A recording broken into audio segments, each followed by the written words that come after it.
परिचय।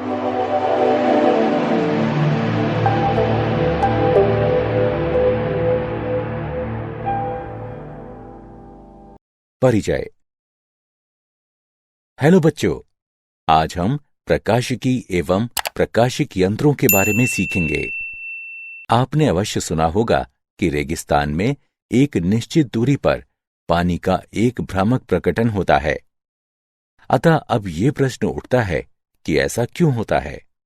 उत्तर ये है कि पानी का भ्रम कुल आंतरिक परावर्तन के कारण है। यह प्रकाशिकी घटना है जो दूर की वस्तुओं के उल्टे प्रतिबिंबों के साथ पानी का भ्रम उत्पन्न करती है। अतः इस सारे मॉड्यूल में हम प्रकाश के परावर्तन और अपवर्तन के बारे में सीखेंगे। उद्देश्य। इस पाठ के अंत में आप निम्न करने में सक्षम हो जाएंगे। गोलीय दर्पणों द्वारा प्रकाश के परावर्तन की व्याख्या करना, अपवर्तन के नियमों को बताना, आभासी गहराई को समझना, संपूर्ण आंतरिक प्रतिबिंब की चर्चा करना और संपूर्ण आंतरिक विक्षेपण के अनुप्रयोगों की चर्चा करना। गोलीय दर्पणों द्वारा प्रकाश का परावर्तन। परावर्तन। आपतित किरण और परावर्तक पृष्ठ पर अभिलंब के बीच के कोण को आपतन कोण कहा जाता है। परावर्तित किरण और परावर्तक पृष्ठ पर अभिलंब के बीच के कोण को परावर्तन कोण कहा जाता है।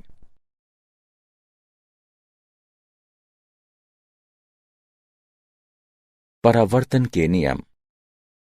आपतन कोण परावर्तन कोण के बराबर होता है। आपतित किरण, परावर्तित किरण और पृष्ठ अभिलंब एक ही समतल पर अवस्थित रहती हैं। परावर्तक पृष्ठ समतल या वक्र हो, यह नियम प्रत्येक बिंदु पर लागू होता है। गोलीय दर्पण। गोलीय सतह के एक भाग से बने दर्पण को गोलीय दर्पण कहा जाता है। दो प्रकार के गोलीय दर्पण होते हैं, अवतल दर्पण और उत्तल दर्पण। गोलीय दर्पण जिसमें प्रकाश इसके अंदर अवतल सतह से परावर्तित होता है, उसे अवतल दर्पण कहा जाता है। गोलीय दर्पण जिसमें प्रकाश इसके बाहरी उत्तल सतह से परावर्तित होता है, उसे उत्तल दर्पण कहा जाता है। गोलीय दर्पण की त्रिज्या r वक्रता की होती है और इसकी वक्रता का केंद्र बिंदु C पर स्थित होती है। एक गोलीय दर्पण के ज्यामितीय केंद्र P को ध्रुव कहा जाता है। ध्रुव और गोलीय दर्पण के वक्रता के केंद्र को जोड़ने वाली रेखा को मुख्य अक्ष कहा जाता है। चिन्ह परिपाटी। आपतित किरण की दिशा में नापी गई दूरियों को धनात्मक माना जाता है और जिनको विपरीत नापा जाता है उनको ऋणात्मक माना जाता है। ऊपर की ओर मापित ऊंचाइयों को धनात्मक और अधोमुखी मापित को ऋणात्मक माना जाता है। गोलीय दर्पणों की फोकल दूरी। जो किरणें एक गोलीय दर्पण के मुख्य अक्ष के निकट गमन करती हैं और इसके साथ छोटे कोण बनाती हैं, उनको पैराऑक्सियल यानी उपाक्षीय किरणें कहा जाता है। बिंदु F को दर्पण का मुख्य फोकस कहा जाता है। ध्रुव और फोकस के बीच FP दूरी को गोलीय दर्पण की फोकल दूरी कहा जाता है, जिसको F द्वारा निरूपित किया जाता है। फोकल दूरी और वक्रता त्रिज्या के बीच संबंध। अवतल दर्पण द्वारा बनाए गए प्रतिबिंब। जब वस्तु बिंदु C से परे है तो प्रतिबिंब होगा C और F के बीच में, वास्तविक और उल्टा, वस्तु से छोटा। जब वस्तु बिंदु C पर है तो प्रतिबिंब होगा C पर, वास्तविक और उल्टा, ऊंचाई में उतना ही जितनी की वस्तु है। अवतल दर्पण द्वारा बनाए गए प्रतिबिंब। जब वस्तु बिंदु C और F के बीच है तो प्रतिबिंब होगा C से परे, वास्तविक और उल्टा, वस्तु से बड़ा। जब वस्तु बिंदु F और P के बीच है तो प्रतिबिंब होगा दर्पण के बीच में, अवास्तविक और सीधा, वस्तु से बड़ा। दर्पण समीकरण। दिया गया चित्र एक वस्तु AB और उसके प्रतिबिंब A-B- को दर्शाता है, जो फोकल दूरी F के अवतल दर्पण से बना है। MP पैराएक्सियल किरणों के लिए CP पर एक सीधी रेखा को लंब रूप में लिया जा सकता है। तब दो समकोणीय त्रिकोण A-B' और MVF एक समान हैं, ताकि A-B' बटे MP बराबर B' बटे FP बराबर B' घटा FP बटे FP। चूंकि MP बराबर AB, तो हम लिख सकते हैं A-B' बटे AB बराबर B' घटा FP बटे FP। इसका एक नाम रखें। चूंकि कोण APB बराबर कोण A-PB' समकोणीय कोण ABP और A-B' भी एक समान हैं, ताकि A-B' बटे AB बराबर B' बटे BP। इसका दो नाम रखें। समीकरण 1 और 2 की तुलना करने से हम पाते हैं B' घटा FP बटे FP बराबर B' बटे BP। इसका नाम 3 रखें। चिन्ह परिपाटी को लागू करने पर हमको मिलता है वस्तुओं की दूरी BP बराबर घटा U, प्रतिबिंब की दूरी B' बराबर घटा V, फोकल दूरी FP बराबर घटा F। इसलिए समीकरण 3 को घटा V घटा का घटा F बटे घटा F बराबर घटा V बटे घटा U तक कम किया जा सकता है, या 1 बटे V जमा 1 बटे U बराबर 1 बटे F। इस समीकरण को दर्पण समीकरण के रूप में जाना जाता है। रैखिक आवर्धन M। वस्तु H की ऊंचाई के साथ प्रतिबिंब H' की ऊंचाई का अनुपात M बराबर H' बटे H। दिए गए प्रतिबिंब के लिए रैखिक आवर्धन घटा V बटे U है। उदाहरण: 10 सेंटीमीटर के एक अवतल दर्पण के सामने एक वस्तु को रखा गया है। अगर इसका प्रतिबिंब दर्पण के सामने 20 सेंटीमीटर की दूरी पर है, तो वस्तु की स्थिति क्या होनी चाहिए? हल: दिया गया है F बराबर घटा 10 सेंटीमीटर, V बराबर घटा 20 सेंटीमीटर। 1 बटे V जमा 1 बटे U बराबर 1 बटे F। 1 बटे U बराबर 1 बटे F घटा 1 बटे V। 1 बटे U बराबर 1 बटे घटा 10 घटा 1 बटे घटा 20। इसका तात्पर्य है 1 बटे U बराबर घटा 1 बटे 10 जमा 1 बटे 20। 1 बटे U बराबर घटा 2 जमा 1 बटे 20। U बराबर घटा 20 सेंटीमीटर, यानी कि दर्पण के सामने वस्तु को 20 सेंटीमीटर की दूरी पर होना चाहिए।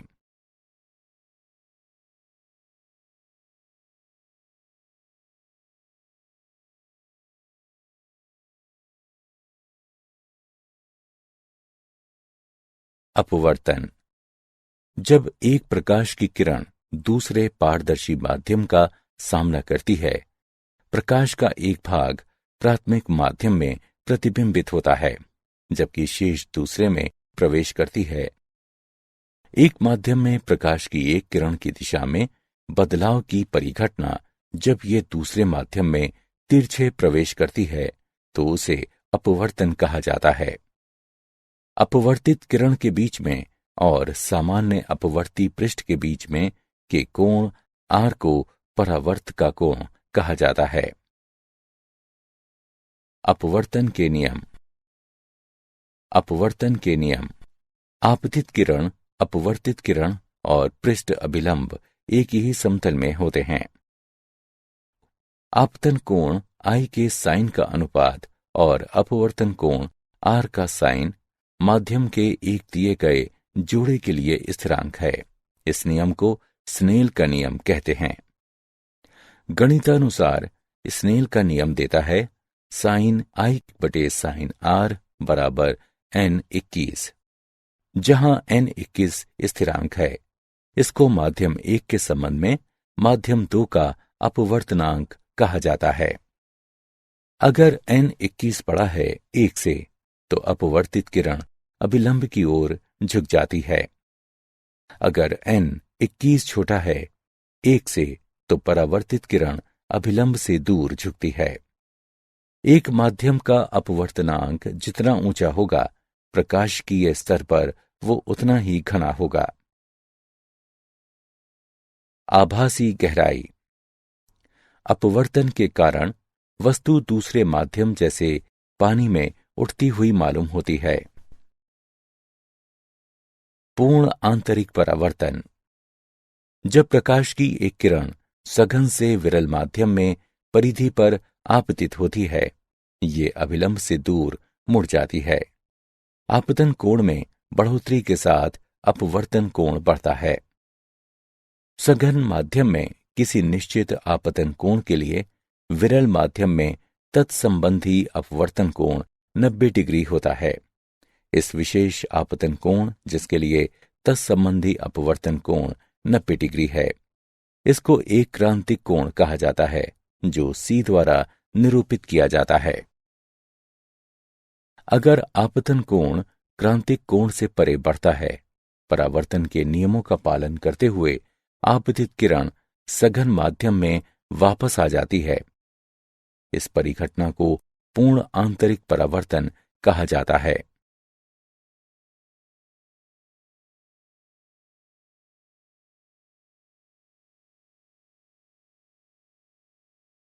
पूर्ण आंतरिक परावर्तन।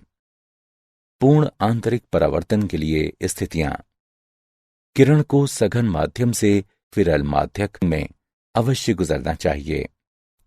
दिए गए माध्यम के जोड़े के लिए सघन माध्यम में आपतन कोण क्रांतिक कोण से अवश्य बड़ा होना चाहिए। माध्यमक के अपवर्तक सूचकांक और कोण में संबंध। अगर ND और NR सघन और विरल माध्यक क्रमानुसार अपवर्तक सूचकांक हैं, तब स्नेल के नियम से साइन I बटे साइन R बराबर NR बटे ND। महत्वपूर्ण कोण सूचकांक के लिए I बराबर C और R बराबर 90 डिग्री सेल्सियस। इसलिए साइन C बटे साइन 90 डिग्री बराबर NR बटे ND। इसका तात्पर्य साइन C बराबर NR बटे ND है। अगर दुर्लभ माध्यम में VR प्रकाश की गति है और VT वो भी घने माध्यम में, तब साइन C बराबर VT बटे VR।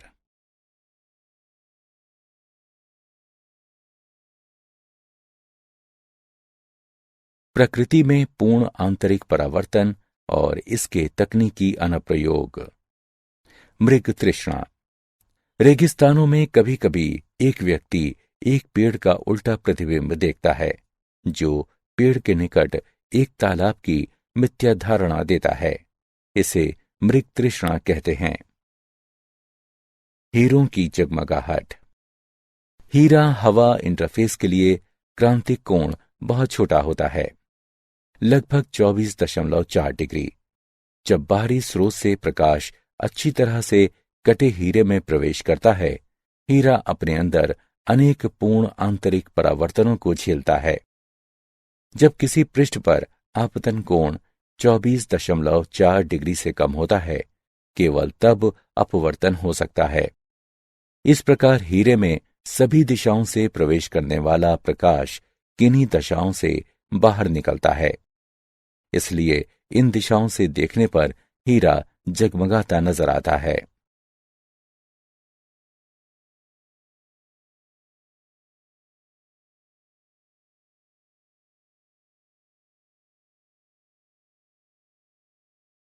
प्रिज्म।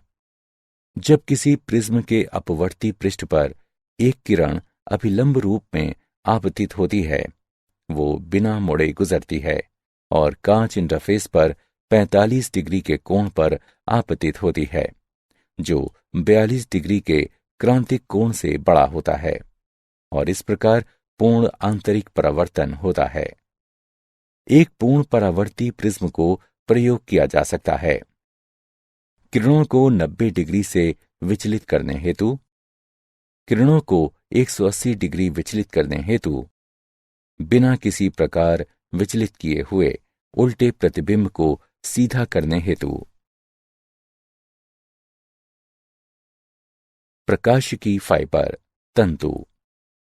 एक प्रकाशिकी फाइबर पूर्ण आंतरिक परावर्तन युक्ति है, जिसके द्वारा एक प्रकाश संकेतों को एक स्थान से दूसरे को ऊर्जा की नगण्य हानि के साथ संचारित किया जा सकता है।